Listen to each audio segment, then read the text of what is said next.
Krishnapuram government UPSലെ 2023-24 അധ്യയന വർഷത്തിലെ corner PT ആരംഭിച്ചിരിക്കുകയാണ്. പുഞ്ചവരമ്പ്, തെക്കങ്കാവ് ഭാഗങ്ങളിലെ കുട്ടികളെ ഉൾപ്പെടുത്തിക്കൊണ്ടുള്ള രണ്ടാമത്തെ കോർണർ PTയുടെ തത്സമയ ദൃശ്യങ്ങളിലേക്ക് കടക്കുകയാണ്. കോർണർ PT വീഡിയോയിൽ നിന്നും തത്സമയ റിപ്പോർട്ടുമായി ഞങ്ങളുടെ റിപ്പോർട്ടർമാർ ലൈനിലുണ്ട്. വിശദാംശങ്ങളുമായി അഫ്ര. ഹലോ അഫ്ര, കേൾക്കുന്നുണ്ടോ? ഹലോ ഹന്ന, പ്രേക്ഷകർക്ക് അറിയാൻ താല്പര്യമുണ്ട്, എന്താണ് ഈ corner PT? Hello Hanna, class റൂമിലെ പഠന പ്രവർത്തനങ്ങളുടെ മികവുകളാണ് ഇവിടെ നടക്കുന്നത്. ആദ്യമായി ഉദ്ഘാടന കർമ്മമാണ് ഇവിടെ നടക്കുവാൻ പോകുന്നത്.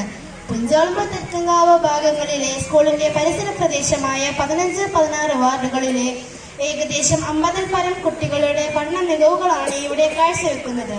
സ്കൂൾ പ്രഥമ അധ്യാപിക, SMC അംഗങ്ങൾ, ഈ പഞ്ചായത്തിലെ പ്രമുഖ വ്യക്തിത്വങ്ങൾ, പ്രദേശവാസികൾ, രക്ഷിതാക്കൾ, അധ്യാപകർ, കുട്ടികൾ ഇവിടെ സന്നദ്ധരായി കഴിഞ്ഞു. ഗഗൻ കൃഷ്ണ ഇപ്പോൾ ലൈനിലുണ്ട്.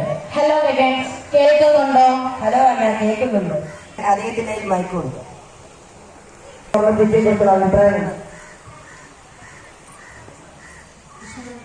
ഗ്രാമപഞ്ചായത്തിൽ 15-12 വാർഡുകളായി കേന്ദ്രീകരിച്ച് നടക്കുന്ന കോർണർ PT. മുൻകാല വർഷങ്ങളിൽ നമ്മൾ ഈ കോർണർ PTയെ കുറിച്ച് ഒരുപാട് അറിഞ്ഞു. ആദ്യ വർഷങ്ങളിൽ നമുക്ക് ഇതിനെക്കുറിച്ച് വലിയ അറിവില്ലായിരുന്നു, എന്താണ് ഇതുകൊണ്ട് ഉദ്ദേശിക്കുന്നത് എന്നുള്ളത്. എന്നാൽ കഴിഞ്ഞ വർഷക്കാലങ്ങളായി ഈ നാട്ടിലുള്ളവർക്കും നമ്മുടെ സ്കൂളംഗങ്ങൾക്കും എല്ലാവരും കൂടി ചേർന്ന് നടന്ന കോർണർ PTയെ പറ്റി ഇപ്പം തന്നെ കുട്ടികൾ പറഞ്ഞു. അതായത് സ്കൂളുകൾ, വാർഡിലെ ജനങ്ങൾ, രക്ഷിതാക്കൾ, കുട്ടികൾ എന്നിവർ എല്ലാവരും ചേർന്ന് കൊണ്ട് നടക്കുന്ന ഒരു സംയോജിതമായ ഒരു കൂട്ടായ്മ എന്നുള്ളതാണ് കോർണർ PT കൊണ്ട് ഉദ്ദേശിക്കുന്നത്. ഇതിൻ്റെ അറിവുകൾ, സ്കൂളിലെ പഠനങ്ങൾ, കുട്ടികളുടെ അറിവുകളെല്ലാം ഇതിലൂടെ നമുക്ക് രക്ഷിതാക്കൾക്കും ജനങ്ങൾക്കും കൈമാറാൻ സാധിക്കും എന്നുള്ളതാണ് മനസ്സിലാക്കുന്നത്. ഹലോ അല്ല, ഹലോ ഗഗൻ, ഇനി ഒരു രക്ഷിതാക്കളുടെ അഭിപ്രായങ്ങളൊക്കെ കേൾക്കാം.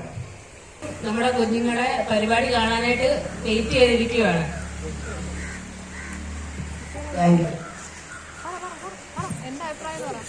ഹലോ ഗഗൻ, എല്ലാവരും ആകാംക്ഷയോടെ കാത്തിരിക്കുന്ന ഉദ്ഘാടന കർമ്മം നടക്കുവാൻ പോവുകയാണ്.